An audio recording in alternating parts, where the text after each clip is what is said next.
Professor Graham Jackson from Glyndŵr Business School in Wrexham. Today we'll look at the finance module and talk about that.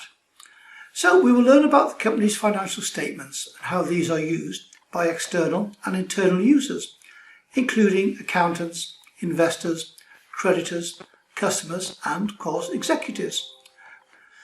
There are two types of statements, namely balance sheets or statements of the financial position vis-à-vis a profit and loss account, P&L, or income statements as they're known as. Balance sheets condense a company's assets, A, liabilities, L, and shareholder equity, SE. At a specific point in time, knowledge of a company's A, L and SE provides information about what the company owns, A, the assets, and what the company owes, L, the liabilities, and the potential return for the shareholders, SE. It is referred to as a balance sheet because it is balanced. The left-hand side always equals the right-hand side of the equation. Assets equal liabilities plus shareholders' equity. An income statement summarizes a company's revenue and expenses incurred during a specific period. An income statement indicates the ability of a company to generate profit by increasing revenues and minimizing its costs if applicable. Although you would typically use a professional accountant, it's a good idea to learn how this all works by yourself, so you have a complete knowledge of your finances. We will also discuss how to evaluate a company's financial performance by looking at financial ratios. These ratios provide investors, creditors with information to measure a firm's activity, profitability, debt burden and efficiency. The financial ratios are computed from data in a firm's balance sheet and income statement. Liquidity ratios indicate the firm's ability to fulfill short-run commitments. Another ratio is leverage ratios, which indicates the firm's debt burden or long-term commitments.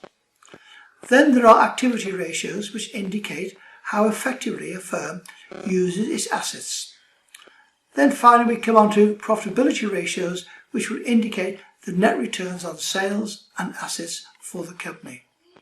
For example, if you wish to evaluate a company's liquidity, you'll need to examine its current ratio, CR, which is calculated by dividing current assets, CA, by current liabilities. So the equation is CL or CR equals CA over CL. In order to obtain these figures on current assets and liabilities, you will need to view the company's balance sheets again. The current ratio indicates the company's performance and ability to fulfill short-term commitments. In accounting, assets include cash, accounts receivable, stock inventory, marketable securities and other liquid assets, while current liabilities include accounts payable, short-term debt, income taxes and other short-term obligations. A company's CR in 2020 is CA over CL equals 200 million over 100 million, which equals 2. Therefore, its current ratio is CA over CL, 200 over 150 million, which will equate to 1.33. So, what does this mean? The company's performance did not look good because it now has more liabilities in 2021 than it had in 2020. Were 100 million and in 2021 they were 150 million, so they owe more. So if you look at table 1, the larger the current ratio the better, because the larger current ratio means the company has more assets than liabilities. Other financial ratios can be calculated as shown in table 1. Over the years, accountants have developed more financial ratios. However, do not be discouraged by the algebra. The logic is simple, as indicated in the calculation of the current ratio, as in table 1.